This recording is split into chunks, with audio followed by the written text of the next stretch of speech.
ഏതാണ്ട് 454 കോടി വർഷങ്ങൾക്കു മുൻപ് സൂര്യനു ചുറ്റുമുണ്ടായിരുന്ന സൗരവാതക പടലങ്ങൾ ഉറഞ്ഞുകൂടിയാണ് ഭൂമി ഉണ്ടായത്. അതിൽ പ്രാണവായുവിന്റെ അളവ് തീരെയില്ലായിരുന്നു. അതിലുണ്ടായിരുന്ന മറ്റു വാതകങ്ങളാകട്ടെ ഇന്നു കാണുന്ന മട്ടിലുള്ള മനുഷ്യനടക്കമുള്ള മിക്കവാറും എല്ലാ ജീവിവർഗങ്ങൾക്കും ഹാനികരവുമായിരുന്നു.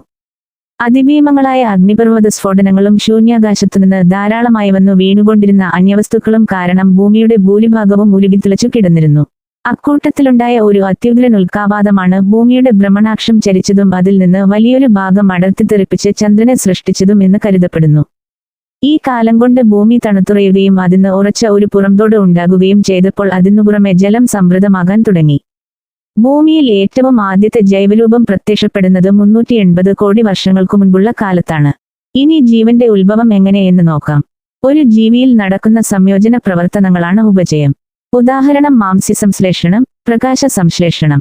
എന്നാൽ ഒരു ജീവിയിൽ നടക്കുന്ന വിഘടന പ്രവർത്തനങ്ങളാണ് അപചയം. ഉദാഹരണം ശ്വസനം. ഇവ രണ്ടും കൂടി ചേർന്ന പ്രവർത്തനങ്ങളെ ഉപാപചയം എന്ന് പറയുന്നു. ചുരുക്കത്തിൽ ജീവികളിൽ നടക്കുന്ന ജീവൽ പ്രവർത്തനങ്ങളെല്ലാം ഉപാപചയ പ്രവർത്തനങ്ങളാണ്.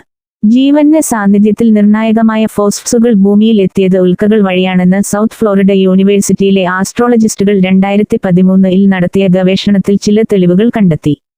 പലയിടങ്ങളിൽ നിന്നായി ശേഖരിച്ച ഭൗമക്യാമ്പുകൾ പഠനവിധേയമാക്കി നടത്തിയ ഗവേഷണമാണ് ഭൂമിയിൽ ജീവൻ എങ്ങനെയുണ്ടായി എന്ന ചോദ്യത്തിന് ഭാഗികമായെങ്കിലും വിശദീകരണം നൽകുന്ന കണ്ടെത്തലുകളിലേക്ക് നയിച്ചത്.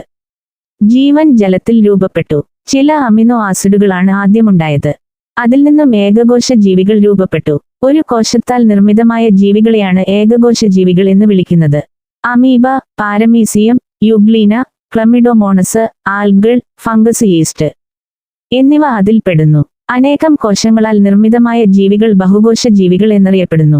മത്സ്യം, തവള, ഉരഗങ്ങൾ, പല്ലികൾ, പക്ഷികൾ, മനുഷ്യർ എന്നിവ ബഹുകോശ ജീവികൾക്ക് ഉദാഹരണമാണ്. കാലാന്തരത്തിലെ കോശ ജീവികൾ വളർന്നു ബഹുകോശ ജീവികളായി. മെല്ലെ അവയവങ്ങൾ രൂപപ്പെട്ടു. അങ്ങനെ സങ്കീർണമായ ജീവി വർഗങ്ങൾ ഉണ്ടാകാൻ തുടങ്ങി. മെല്ലെ കരയിലും വെള്ളത്തിലും ജീവിക്കുന്ന ഉഭയജീവികൾ ഉണ്ടായി. അവ കരയിൽ കയറി പൂർണ്ണമായും കരയിൽ വസിക്കുന്ന ജീവിയായി മാറി. ഭൂമിയിൽ RNA അടിസ്ഥാനമാക്കിയുള്ള ജീവനാണ് ആദ്യം ഉണ്ടായതെന്നാണ് കരുതുന്നത്. ഭൂമിയിൽ വന്നിടിച്ച വാൽനക്ഷത്രങ്ങളിൽ നിന്നോ ഉൽക്കകളിൽ നിന്നോ ആവാം RNA ഘടകങ്ങൾ ഇവിടെ എത്തി ജീവന് കാരണമായിത്തീർന്നതെന്ന് വലിയ വിഭാഗം ഗവേഷകർ കരുതുന്നു. ഏതാണ്ട് 58 കോടി വർഷം മുൻപുവരെ ജീവൻ അതിന്റെ സൂക്ഷ്മരൂപത്തിൽ ലളിതമാതൃകകളിൽ മാത്രമാണ് നിലനിന്നിരുന്നത്. ഈ കാലത്താണ് ബഹുകോശ ജീവികളുടെ ഉദയം. പിന്നീട് വന്ന കാംബ്രിയൻ കാലഘട്ടത്തിൽ ജീവൻ അതിശീഘ്രവും അതിവിപുലവുമായ തോതിൽ വൈവിധ്യം സമാർജിച്ചു. ഇക്കാലത്താണ് ഇന്നു കാണുന്ന മിക്കവാറും എല്ലാ ജീവിവർഗങ്ങളുടെയും ഉദയം. ഭൂമി ഉണ്ടായതു മുതൽ തന്നെ ഭൗമാന്തർശാസ്ത്രപരമായ മാറ്റങ്ങളും ജീവൻ ഉടലെടുത്തതോടെ തന്നെ അതിന്റെ ജീവശാസ്ത്രപരമായ മാറ്റങ്ങളും നിരന്തരമായി നമ്മുടെ ഗ്രഹത്തിൽ സംഭവിക്കുന്നുണ്ടായിരുന്നു.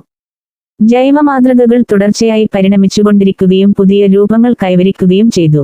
അവയോരോന്നിലും പലപ്പോഴും പുതിയ അവാന്തര വിഭാഗങ്ങളും ഉടലെടുത്തുകൊണ്ടിരുന്നു. ചില ജീവിവർഗങ്ങൾക്ക് പല കാരണങ്ങൾ കൊണ്ടും വംശനാശം സംഭവിക്കുകയും ചെയ്തു പോന്നു.